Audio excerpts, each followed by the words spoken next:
Hear me very well? What? Awesome. Not playing that today, no way. I'm already running late enough as is. So, this is how to cosplay runway. Hopefully y'all are in the right panel.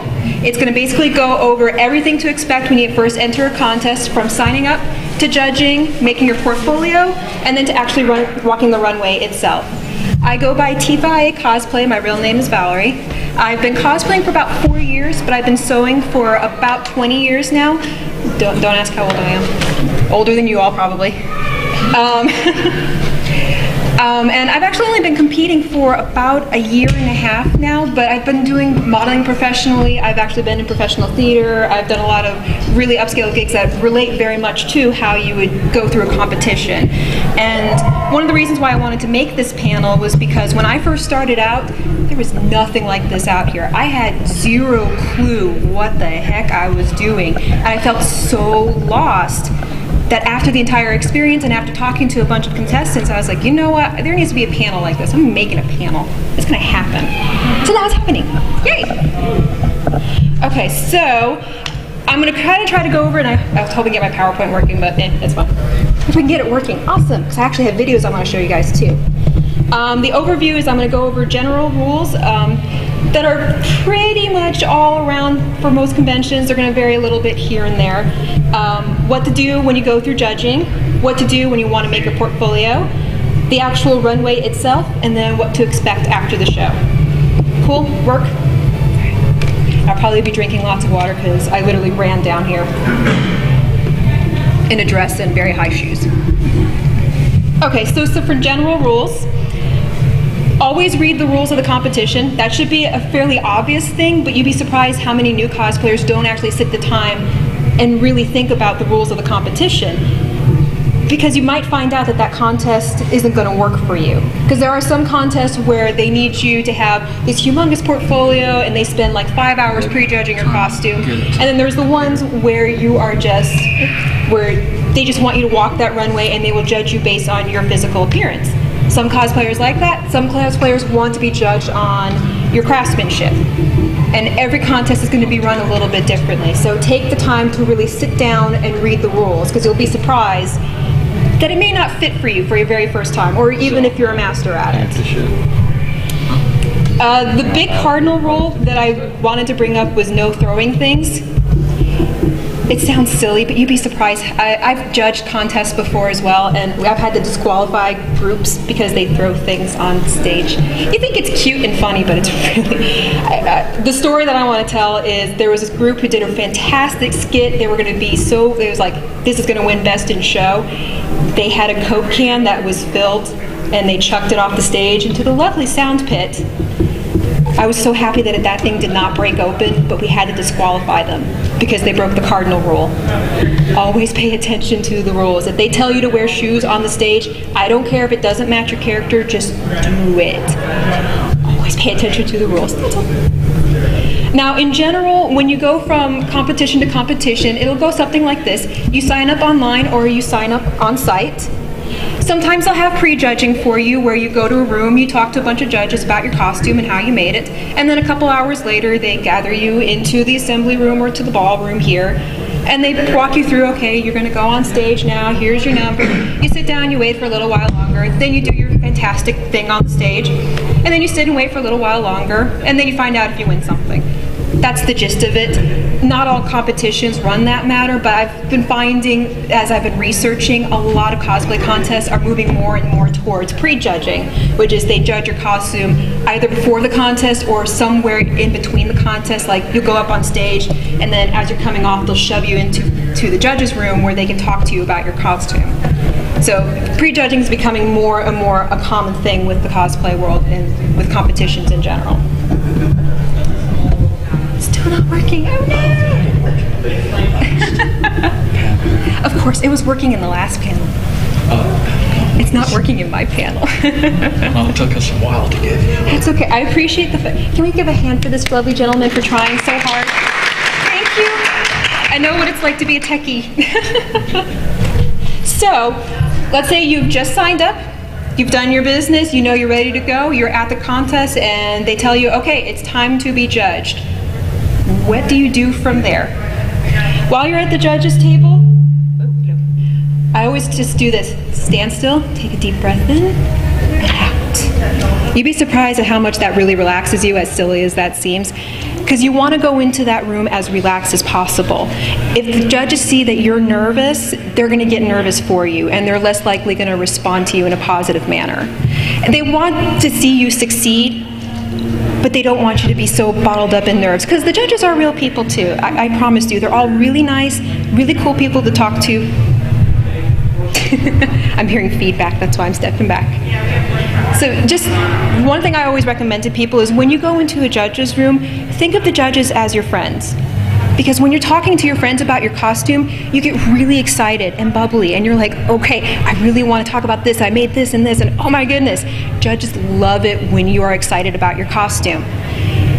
It's not like they're going to penalize you, but they're more likely to respond to you, and they're going to want to take more time to look at your work and look at your seams and look at your craftsmanship than the ones who are just standing there going like, yeah, I did this and I did this and eh. They want to see that bubbly personality that every one of you has inside of themselves. So always go for the gusto and think of the judges as your friends, because that's really going to be your best step forward. He's still working on it.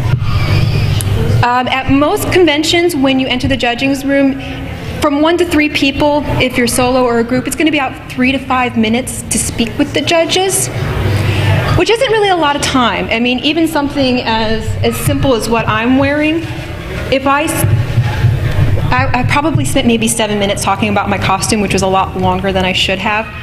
And that still didn't describe everything about my lovely, lovely costume, because there's so many different things, and I did this detail, and I hand embroidered this, I hand painted this. But I can't say all that to the judges in that little bit of time frame. So when you're walking up to the judges, tailor your presentation to focus on the highlights. Focus on the things that you really, really love about your costume. And again, it kind of ends up into, it'll make you stand out when you start gushing about, oh, I hand embroidered all this lovely stuff here. Look at this, it's so cool and so pretty. They love it when you start gushing about things that you really love about your costume. Again, it's not like brownie points, and it's not like you're going to get deducted if you're not bubbly, but it's one of those things where judges will respond to you and they'll want to ask you more questions, and they'll be more interested in your costume. And that's going to make or break a presentation. Having said that, because you only have 3 to 5 minutes, don't focus on the flaws of your costume. You're there to wow the judges. You're there to make a shining presentation. Don't go in and spend 5 minutes about why you use ribbon trim instead of bias tape. I have had that happen. I felt so bad for this person because the dress was really, really pretty, but I never knew how they made it. They spent 5 minutes talking about how much they hated the ribbon they used as trim. You have 5 minutes. You gotta wow the judges. Focus on the things that you really, really love, because the flaws are just not gonna help you. Now, that's not to say you should cover up your flaws and you shouldn't fake it, because the judges are gonna see when something's not done right. In those situations, turn that negative into a positive. Think about it like a job interview. Because on job interview questions in those applications, they ask you, what are the good things that you do? Okay, what are some of your bad things? What are your flaws? You don't really want to say, oh, I'm always late to work every day, because that's just not going to impress them. You want to turn that negative into a positive. Like if that girl had come up to us and said, yeah, I decided I would use ribbon trim, and we said, well, why did you do that? And it's like, well, that's kind of ugly, but I actually thought that the shine of it would work better with the costume and work with the character, and if she had turned it around and led into how she constructed the dress, it would have really helped us out, and she probably would have won something for it. But we had no way to know because she never talked about the dress except for the ribbon trim. And then, of course, because you only have 3 to 5 minutes, take the time at home to practice your speech. Because needless to say, you're probably going to enter that room, and I've done it dozens of times where you brain fart and you don't remember sewing terms, you don't remember how you made something. You know what the fabric is, but you can't quite remember the name of it, and that's okay. You can kind of muddle through it. And the judges are not going to penalize you if you don't know the sewing terms, because I've done it multiple times where I meant to say I serged this and I totally did not say that. I said I sewed this, but I can explain how I sewed it, and if you can explain it, that's totally cool. This is why when you take the time to rehearse it, you're less likely going to forget all those key terms that they love to hear. Okay. That That is an interesting screen. That is like artwork there. So before I move on to the next section, does anyone have any questions about what to do at the judges' table? Go ahead. Like say if you're in a group and you make costumes not just your own but others, you describe them, how would you describe them? What I would do is I would work it out with my group to figure out, okay, what pieces should we talk about first? And usually it's kind to give everyone a chance to speak. Unless you're like the sole person who made like all 5 costumes for the group, then of course they want to talk to you and only you. But if you help someone else make their costume, just give everyone a chance to speak about it.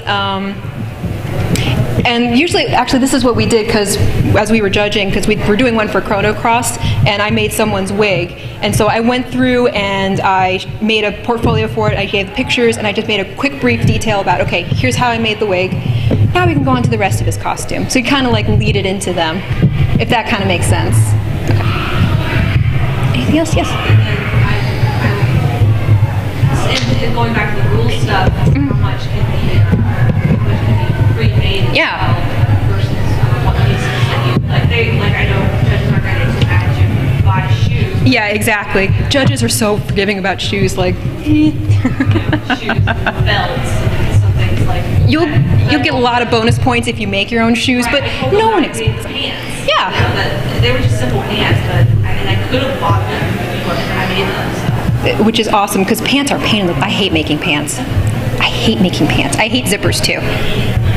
But yeah, each con's going to be, bless you, each con's going to be a little bit different from one another. Some of them will have this, 50-50 rule or like 80-20 rule. It's really going to depend on the convention itself, so you always want to check the rules beforehand. But I find that even if you use like certain pieces, like if you buy your shoes or like, I mean, not all of us can make a wig from scratch. Let's be honest, that's just a pain in the butt. You can add pieces to it, like you can style it as awesome as these two ladies here or as you two lovely ladies right here in the pink and the blue. You can style it, and they know that you bought portions of it, but you probably spent a lot of time getting it just right.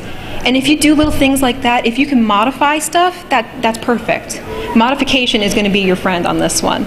Like my shoes, because this particular character, you can't see her feet at all. So with my shoes, I decided instead of just getting like a normal pair of black high heels, I was going to paint it green and kind of go with the color scheme. So it's going to be modification and based on whatever that competition's rules are going to be. Making your own pants is awesome. Good for you. I hate making pants. Yes? What if you don't actually make your own costume? That's also going to depend. There are some cosplay contests where they'll have like general runways where you won't be eligible for an award, but you can still go up there and show off your costume. You have to always contact the cosplay staff beforehand and say, hey, I have this really cool costume. I didn't make it, but I really want to show it off. And a lot of times they'll be really cool with that. So that's always an option, because really a cosplay contest is about showing yourself off. Let's be honest. We're all a little vain. We want people to look at us. We got something cool, we want people to see it, so. And on the flip side of that, have you found many rules anymore about basically picking a model? I'm back home, I know a lot of people who they were really, really quality cosplayers, and they would specifically ask some of their friends or family or whatever to be the model because they better looked like the character. Right. They were the seamstress. I'm finding more contests are becoming open to that. It's really big at sci-fi and comic conventions. It's starting to slowly seep into the anime and video game conventions. So I think you're going to see more and more of it. It's going to be one of those where if you're the seamstress, you're going to have to be present to win. That's always the caveat. But I mean, that's becoming more and more plausible. So if you find that you don't want to make things for yourself, but you know the perfect person to make it for you, and you know that the contest rules will allow for it, go for it. Yeah, it can be. It can be. That's the good thing about it. Awesome, cool stuff. All right, I'm going to come down here for a quick second. I'm going to talk about portfolios, and I want to pass around two of my own. There's one.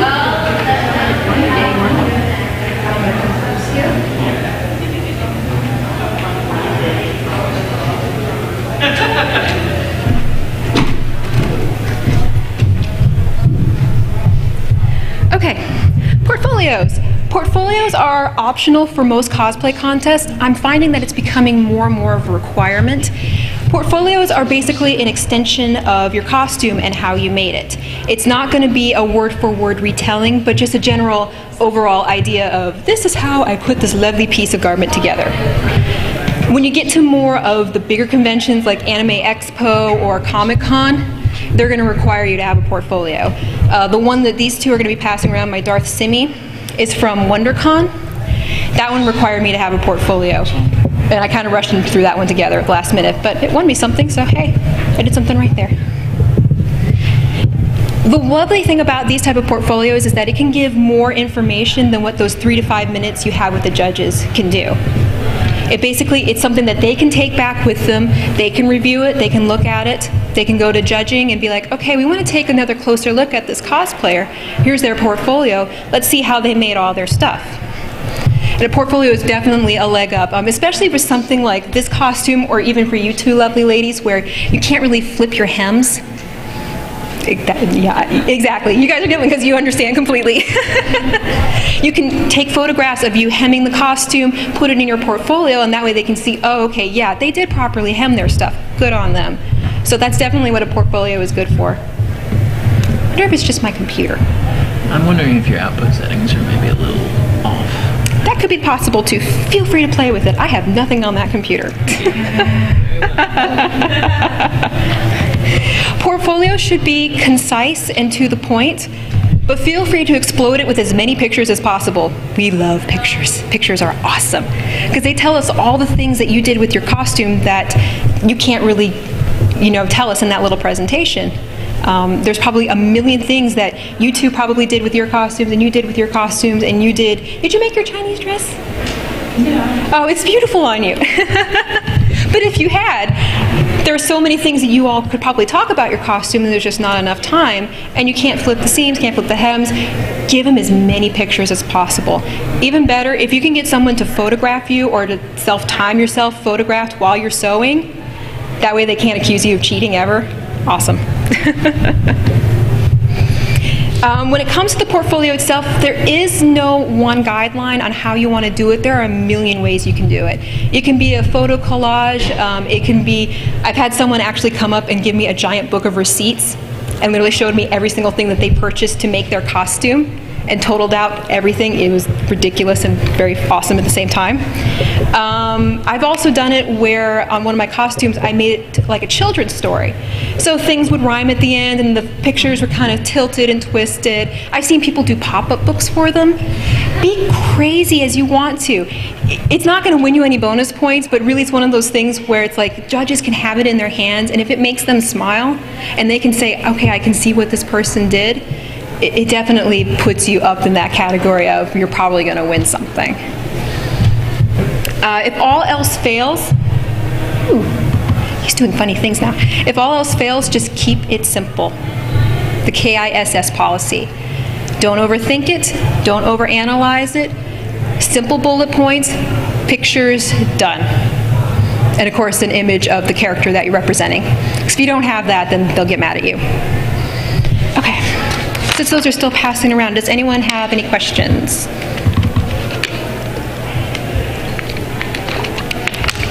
Sweetness. What time is it? Wow. Okay, now I'm on to the runway portion. Yay! So you have done the judging, you have given them your portfolio, you have chilled out for a couple of hours waiting for the runway portion to start, because it always takes a really long time. And now it is your time to shine. The entire convention is watching you as you grace the stage and you do awesome and amazing things.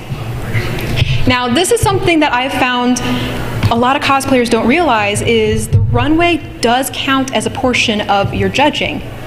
What you do on stage can affect whether or not you win something. And it surprises me at how many master level cosplayers don't realize that they'll walk across the stage, stand there, they don't pose, and then they'll move to another spot and they'll stand there and then they walk off. They weren't in character, they didn't pose, they didn't give enough time for anybody to really look at the costume. They're not going to win something. So you have to think about your runway presentation as much as you think about your judge's presentation. Okay.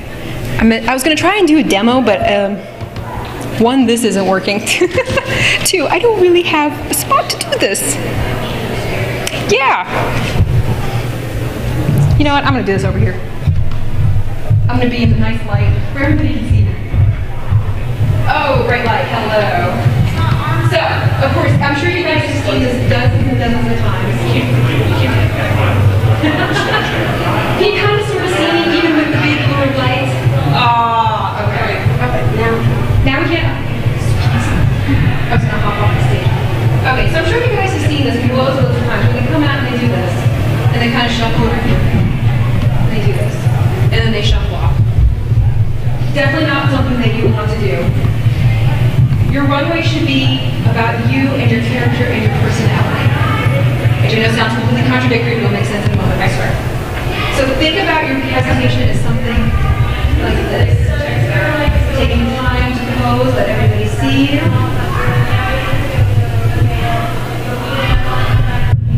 And it makes a big difference. Just doing that little bit right there already says so much more about my character versus just standing around and posing and looking like I have no earthly idea what I'm doing and then I'm scared out of my mind. And I won't lie, if you have any form of stage fright, it can be a little nerve-wracking. I'm not gonna lie. There are so many times where I'm just standing there, I'm like, okay, am I really gonna do this now? Here's the one cool thing. The way they light a lot of these stages, you can only see like the first 2 rows. So if you're afraid of people seeing you and watching you, you can't see anybody past the 2nd row.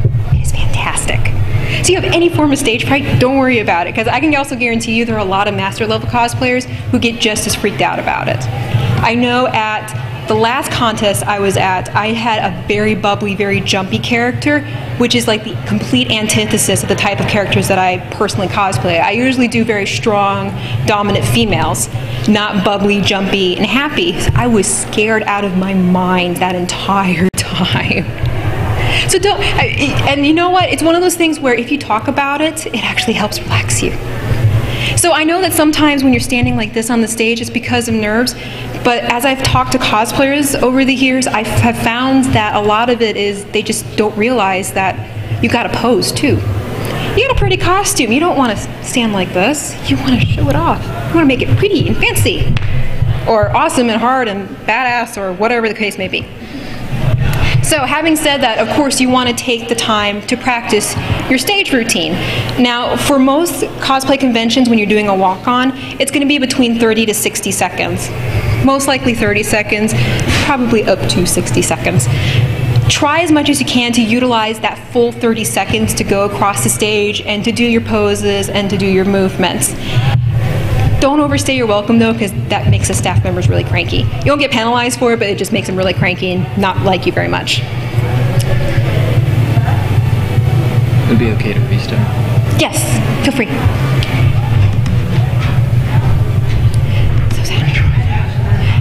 Yes, go ahead. How much time do you spend as far as picking out a cosplay, thinking about, okay, at some point I'm gonna have to walk across stage, I may have to walk up steps, and like negotiating that into either picking a cosplay or modifying it, because I've seen these people come on where like they cannot see the masks at all. Exactly.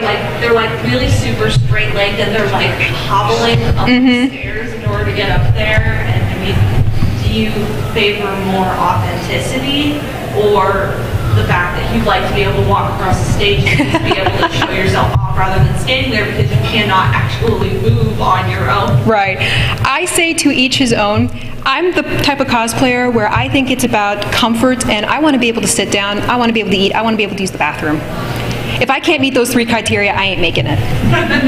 But there are some cosplayers who are just all for it, and they want to do the giant Gundams, and they want the cardboard stuff, and they want to be like this, and that's fine too. You just got to go with whatever you feel is best. And if I can get this working, I can actually show you a mascot costume of how to maneuver in something like that on the stage and still be a good performance. I hope. It's trying. Okay, since that's still going on, okay, so the rules that I want to kind of go over in terms of how to pose and walk on stage, the first is going to be the 1/2 rule, which you'll find actually written in a lot of competition rules, which is to move at half your normal movement speed.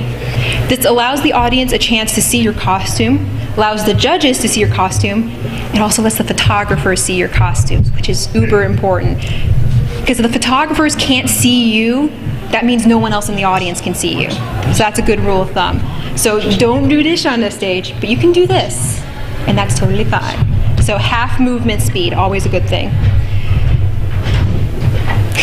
The next rule that I'm going to go over is called the 3/10 rule. And you know what? I'm going to come down here. Lovely camera lady, I'm so sorry to make you work. But thank you for being awesome too. Okay, I call this the 3/10 rule, which is you do 3 poses for 10 seconds each. It's a good way to walk across the stage and fulfill your full 30 seconds, but you can still do a little bit more if you've got a little bit more time. And it goes basically something like this. So you come out on stage, you do your thing, and then you start counting in your head. 1, 2, 3, 4, 5, 6, 7, 8, 9, 10. Move to the next spot. I know I didn't count to 10 in the right amount of time. That was a little faster than normal. I have found with other cosplayers that as we're on the stage, there's a little bit of nerves on us, and we tend to count a little bit faster than we're supposed to. You make up for those lost seconds by walking to your next position, so you can fill that full 30-second requirement. Can you get to your last portion, your last 10 seconds? So that's the 3/10 rule. It also gives the audience and the judges a good chance to see multiple views of your costume. So you could do something like this. You walk over here, and then you can do something like this. And then you can go over here and then do something completely out of character. That works too. Okay, and the other rule is the 3/4 rule, which is quote-unquote cheating, as we call it in theater terms. If any of you have done theater before, you kind of know what I'm talking about. It basically means you want to have at least 3/4 of your body out to the audience, so everyone can see you. You don't want to pose like this because only this section of the room can see me. Everyone else over here, including the camera women, cannot see me. It's a bad thing. If the judges are right here, they can't see your costume. That's a big no-no. So always think about moving yourself open and out to the audience. There's one exception to this rule, and that's if you have a really awesome back design. Then it's totally acceptable to turn around and show it off like nobody's business. But because I have nothing back here, this is kind of boring. Unless guys don't look at my butt. But no. Aside from that, I mean, unless you have something you can pull on your back, just don't show your back to the audience. Now in situations, and I'm actually going to use this section here to work, where if you have a runway that goes out into the audience and you have to pose out here, and then they want you to turn around to go off stage, that's fine. Unless you are super skilled and you know the model technique of how to walk backwards so they never see your back, it's totally okay in that situation to turn around and walk backwards because convention staff has you mistake. They don't want you to fall over, especially if you're in one of those big mascots who's the cardboard Gundams, because then that's just not happening. Alright. Another thing that I want to go over is how to walk. Surprisingly, or not surprisingly, you probably see people come out and they pose and then they just kind of walk on over. Look at this. Think about how your character walks. Think about how they stagger. Because you'll be surprised at how much more it emphasizes your performance in comparison to just doing your pose and then walking to the next position. So for example, I'm going to try to lose my dress as I fail miserably at this. Okay, so pretend I'm just very strong and dominant and domineering. This has so much more power to what the character is trying to say. Versus if I had just walked over here and then posed. It's still a strong pose, and that's fine. But I'm not walking like a character. You can already see the difference. You can already see the performance levels kind of drop down. Walking can really, really, really take your performance to that next stage. And it surprises me how few of the dance cosplayers do not do that. Now, in terms of also your character poses, you can either go completely in character, or you can do completely out of character. Either way is fine.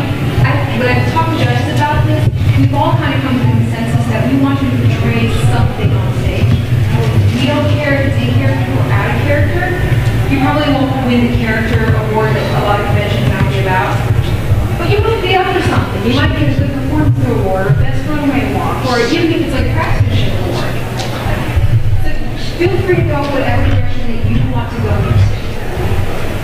We would much rather that you act things out and go nuts versus not doing anything at all. I think this is going to be flipped. Which worries me for the rest of my panels, the rest of the weekend. Okay, so I'm going to quickly go over what not to do when doing your runway presentation, and these are more like hard fact rules. Don't use your runway time to make political statements or to jump up and down and talk about how much you love your religion, yada, yada, yada. I mean, it's not the time, it's not the place for it, it's a costume contest. It's not Congress. No one cares what you have to say. They just want to see your pretty costume. I've already said about the don't throw things. No rude gestures. Even something that we think is funny in our language may not be funny to somebody else, like the biting of the thumb or, you know, giving the middle finger. If it's not offensive to most people, it'll probably be offensive to somebody, and then the convention complains, and then the judges get mad at you, and the staff members get mad at you. Even when staff members get mad at you, that's just cool. And then always make sure that your costume conforms to the convention guidelines. It needs to be something that would be acceptable for you to wear it in the hallway. If it's not acceptable in the hallway, don't wear it on the stage because you can get penalized for it. Sometimes some judges and some staff members will make some exceptions if you talk to them beforehand. But as a general rule, I say it's better safe than sorry. Just stick to convention guidelines. It's better than long. Alright, so what you said about rude gestures, what is in character for rude gestures? I would try to avoid it as much as possible. There's other ways that you can be the character without having to make that decision. So think outside the box. Or be any other questions? Hi. Any other questions? So as far as props though, I mean, for example, I saw a really great Stein and Medusa from Soul Eater, and they actually had created these giant hemispheres for their souls. And it's like, you're right that they were not actually allowed to take that through the halls, but at the same time they had it off to the side, and then they brought it on stage. So you're not talking necessarily all about props. No, but like just about the clothing that you're wearing. It needs to be like stuff covering the good parts, you know. I mean, the obvious things that some people sometimes forget when it comes to competition. Because they think contest, I can let anything go. You know, you still have to actually conform to the guidelines the convention has set up. When it comes to props, the bigger the better. If you got something really ridiculous, you know you can't carry it in the hall. If you just talk to convention staff beforehand, they're usually pretty cool about letting you store it and then you can bring it on stage. That's usually not a problem. the sci-fi con I saw real and the front pages. Ooh, I want those. They should have Yes, at some conventions, you're able to work on like, how do you do that? I mean, how do you know what it's going to be like? And Yeah. talk to them. That's always something where you want to try to get in touch with convention staff as early as possible. More and more conventions are becoming that point where we can have more say in our music. We can have say in our lighting. It's so awesome. I love that I get my own music. Because my biggest fear is that I'm going to come out with someone who's very prominent female outfits and emotions. Another Pokemon theme song, I love it.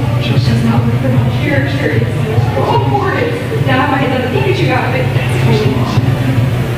But it's one of those things where each convention is going to have a little different guidelines. You'll find that a lot of the larger conventions are much more forgiving and they want and encourage cosplayers to use their own music and instead of their own lighting. Usually what they'll do is they'll give you a general idea of what the setup will be.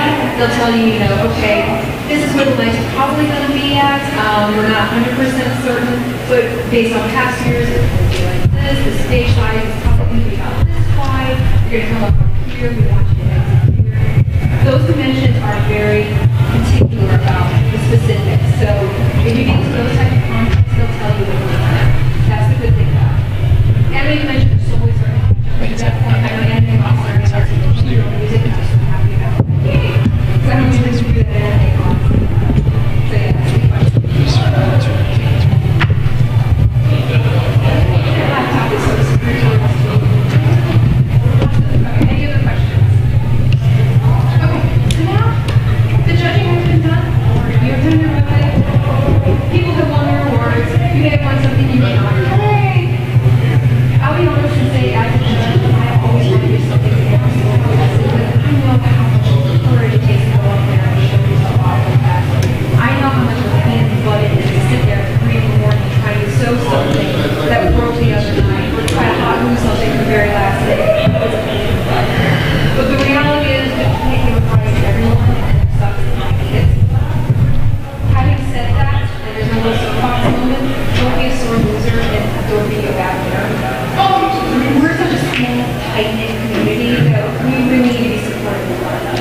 doesn't help when you get into the contest and people start bashing us. It takes a lot out of us just to get up there and do our thing. We should show respect. So it should always be respectful to the contestants, respectful to the judges, respectful to the staff members, because at the end of the day, we all want the same thing. We want to have fun and dress up for costumes. And that's really what it is. Okay, so now go back. You can always talk to the judges after the show. There are some judges who don't want to talk to the contestants because of fear that there's going to be a backlash. And I know there's some cases where they keep judges busy almost the entire day and they just want to run out of minutes. I've had that happen before. At one of the conventions I first started judging at, Yaya Han was the guest judge, and she and I had been sitting there for, I want to say, how long was it? Maybe 6 or 7 hours? It was a long time. We had no breaks. We had no food. We had nothing. So when it was over, she was out of that room like nobody's business. And I could tell she felt kind of bad because she wanted to talk to some of the contestants. And she was like, I need to see if everybody's ready to eat. But for the most part, the judges are willing to talk to you. They'll be more than happy to answer questions. If you want to say, hey, what can I do to improve my costume? I'm happy to give you tips about it. They are all about trying to improve. They're not going to bash your costume. They're not going to say negative things about it. They want to push you to do so much more than you think you're capable of. When you go to that room and you want to talk to the judges, don't ask them about the deliberations. Those are kind of something that's kept in confidence, kept in private. We don't want to discuss why we chose the winners that we did. All we can really say is they followed the rules, they did everything they were supposed to do, they had the spirit of craftsmanship that we were looking for. Just ask questions about the costume and how you want to improve. It's finding more cons are actually doing a whole separate follow-up panel like this. Because I have seen 1 or 2 cons where they'll schedule a specific time that the judges are there. And like you said, it's not, well, why did I lose? But we noticed this about your costume, that if you had changed this, it might have been better. Or if you had, you told us that, your character was like this, but you did it this way, or something like that. So a feedback. Cool. Okay, so it's not as common. No, exactly. Because like you said, so many people do want to hear is like, was there some glaring error that I could have done to resolve this or make this better? No, that's not wrong. Okay. Well, here's something. I want more of that. That would be awesome. Any other questions? Pretty much all I had. Yeah. I had cool videos on the freshman YouTube. Really great walk-ons, especially when it comes to like mascots and the big robot gun that's how to maneuver in this costume and still be memorable, other than the fact that we're in the park. So, any questions? Or if you guys want to, I can actually turn the laptop on very poorly. You can see it on my screen. That's not Betty. Yeah, I think we have 5 minutes left. But feel free to ask any more questions as I'm maneuvering up here.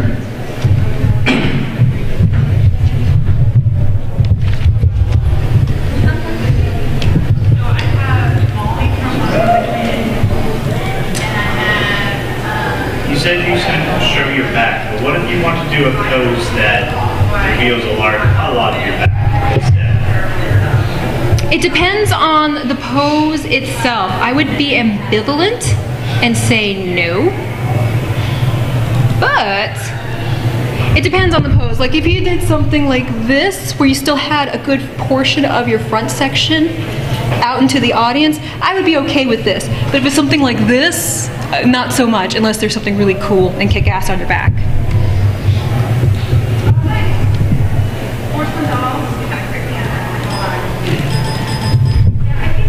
Okay, so this is going to be absolutely horrible and you're not going to be able to hear any of the sound on it. But feel free to move up closer, because this is one of the mascot ones that I really want to show, and it's a fantastic use of how to play all this stuff. Is it playing? Yeah. Yeah. Don't worry about the sound. The sound's kind of crappy.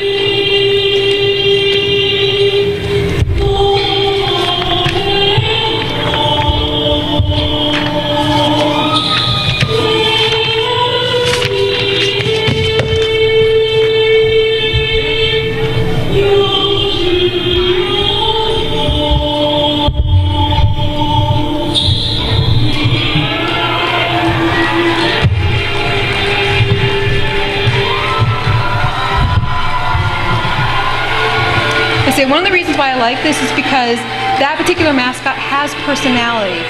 He's moving like the actual creature. He's taking the time to breathe and walk and step and think like that creature.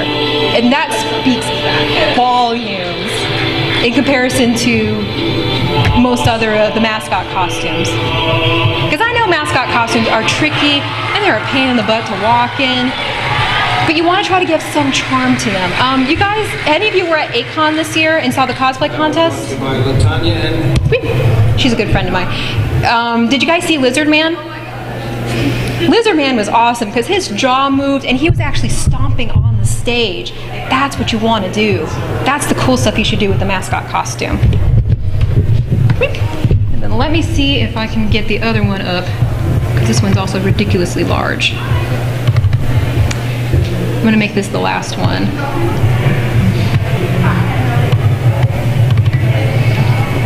Okay. The full screen's not working properly. Come back here. Okay, this one was a walk-on from Anime Matsuri, which I think best captures how to do posing and walking like the character. Ignore the sound because the sound's really crappy, and all you can hear is screaming. But he literally like went for it, man. This was his first time competing. And he got bumped up to intermediate after this. I mean, he was just like full on into it and really trying to be the character.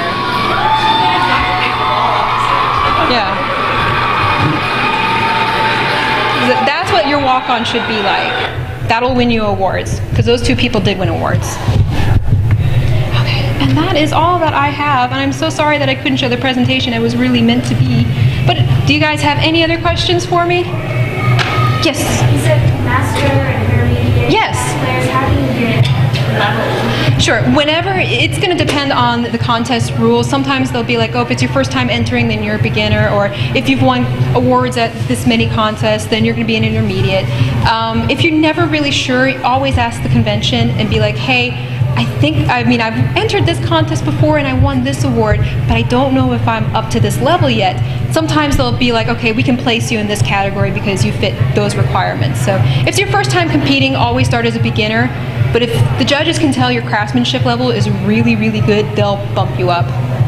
They'll bump you up without telling you. It happened to me. Protection, right? I mean, you're not, the whole point is to not make intermediates and beginners competing against each other. Exactly, exactly. Yeah, and there's usually 3 levels: beginners, intermediate, masters. It's called artisan in Canada. I actually have a picture of the costume that I want to show you what it's about. Oh yeah, sure. How about you hold off to that until after the panel, just to make sure. Any other questions? Okay, awesome. Thank you all so much for coming. I really, really appreciate it. I have loads of more panels this